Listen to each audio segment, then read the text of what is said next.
The relationship between special interest tourism and sustainable tourism development is a very important one because it helps each other. Special interest tourism is the opposite of mass tourism. It involves travel that is very personal, very authentic, and encourages interacts with the local environment, the local people, and the communities that are being visited.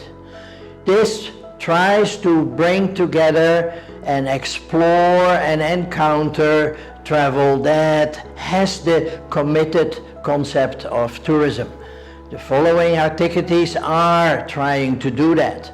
There is active tourism, there is explore and encounter tourism, and there is what we call committed tourism, where people are really committed to work together with the local environment. Special interest tourism is the counterpoint to mass tourism. It has a set of practices that differentiates the tourist, and it offers much greater opportunities for sustainable tourism than mass tourism will ever do. It is meeting the special needs, the motivations, and the interest of individual tourists. And it includes leisure and recreational experiences by specific individuals. So to do so, we have to look at the difference of mass tourism and special interest tourism.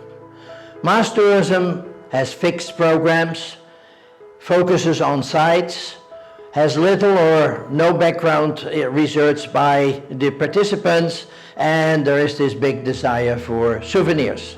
In the special interest tours, there is a spontaneous decision or going to meet people. It focuses on experiences. It is careful prepared and people research before they go there, and there is a desire for memories and for knowledge instead of souvenirs. So there are various opportunities. There are cultural opportunities, looking at the heritage, looking at the tribal, and looking at religious experiences. There are environmental opportunities, nature and wildlife, ecotourism. There are rural opportunities, farms, camping, water sports.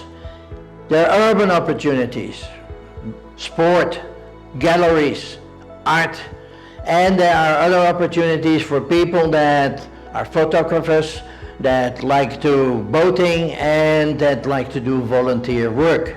So regional tourism is becoming more and more important. That is also more sustainable because people stay within the region and don't have to travel so far.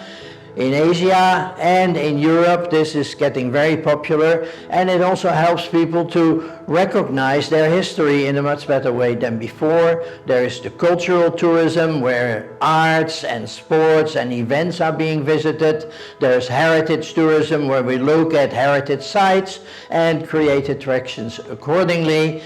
There's educational tourism where we learn a language. And not only a language, we learn other people's habits, other people's way of living, and other people's way of thinking.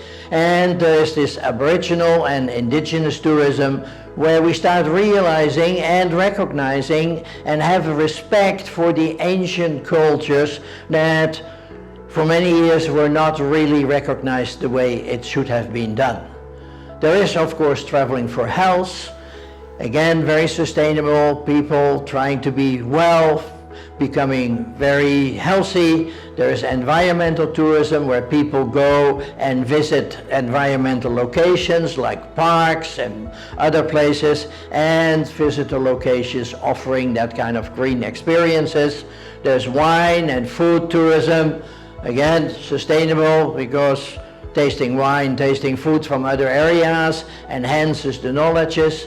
And there is this committed tourism where voluntary services, aid and assistance, and even religious travel take a major role. Festivals and events tourism play a role, as well as senior tourism, because people are getting older, have more time to travel, and have more time to show and invest in their special interests. So these are the factors that facilitate this growth of this interest and the sustainability, the evaluation of more sustainable transport, the introduction of budget airlines, now everybody can fly, The increase in paid holidays, therefore more leisure time, and the social changes leading to cash-rich but time-poor consumers now looking for more quality and more stimulating holidays than ever before. This will enhance the competition between the providers and the destinations, and as a result, with more sustainable tourism, more sustainable destinations will emerge accordingly.